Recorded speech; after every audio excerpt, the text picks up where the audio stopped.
नमस्कार, मैं हुमायूं सिंह और आप देख रहे हैं नेक्स्ट 9 न्यूज। उत्तर प्रदेश में सपा बसपा के टूटने को लेकर बीएसपी प्रमुख मायावती से लेकर समाजवादी पार्टी के मुखिया अखिलेश यादव की तरफ से लगातार बयानबाजी हो रही है। इस बीच शनिवार को अखिलेश यादव ने कहा कि फोन करना या नहीं उठाना बहुत छोटी बात होती है। उन्होंने ये भी कहा कि वे कहते हैं कि सपा और बसपा का गठबंधन देश की राजनीति को बदला देगी, लेकिन कुछ परिस्थितियों के चलते गठबंधन टूट गया। दरअसल लखनऊ में सपा कार्यालय में हिंदी दिवस कार्यक्रम के दौरान अखिलेश यादव ने बड़ा बयान दिया। एक बार फिर मायावती पर बीएसपी पर धोखा देने का आरोप लगाया।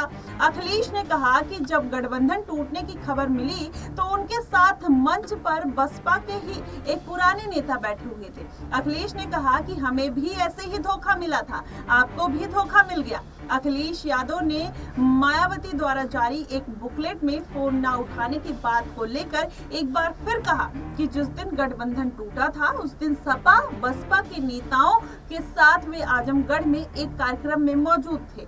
अखिलेश ने कहा कि जब गठबंधन टूटने की खबर उनके पास पहुंची तो उन्होंने खुद फोन किया और पूछने की कोशिश की कि गठबंधन क्यों तोड़ा जा रहा है। अखिलेश ने कहा कि कई बार लोग अपने मन की बात छिपाने के लिए इस तरह की बातें करते हुए नजर आते हैं। अखिलेश यादव ने कहा कि बसपा सपा गठबंधन ऐसा था जो बाबा साहेब भीमराव अम्बेडकर और राम मनोहर लोहिया अपने जीवन काल में करना चाहते थे, वो नहीं कर पाए। अखिलेश ने कहा कि मैं कहता था कि सपा गठबंधन देश की राजनीति बदल देगा, लेकिन फिर गठबंधन नहीं चल पाया। बहुत बात छोटी है, लेकिन किसने किसका फोन नहीं उठाया, किसने किसका फोन किया, किसने नहीं किया, उस समय का रिकॉर्ड आपके पास होगा ही। अखिलेश यादव ने कहा कि मेरे मंच पर मेरे बगल में जब बसपा के नेता बैठे हुए थे तो हमें कहीं ना कहीं इस बात का अंदेशा था कि ऐसा कुछ होने वाला है, लेकिन मैंने उनसे सबसे पहले पूछा कि हमें अब क्या करना चाहिए।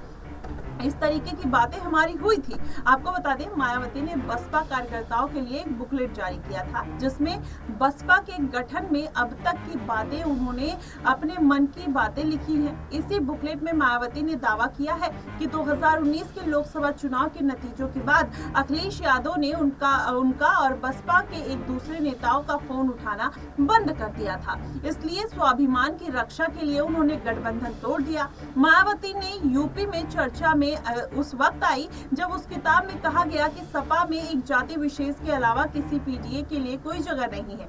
ब्राह्मण समाज को भी मायावती ने सचेत करने की कोशिश की है। वहीं मनोज पांडे को जिस तरीके से अखिलेश यादव ने चुनावी मैदान में उतारा, उसका सबसे बड़ा नुकसान जो है वो मायावती को देखने को मिला, क्योंकि मायावती को दलित वोट बैंक के साथ साथ ब्राह्मण वोट बैंक का भी भरपूर प्यार मिलता है।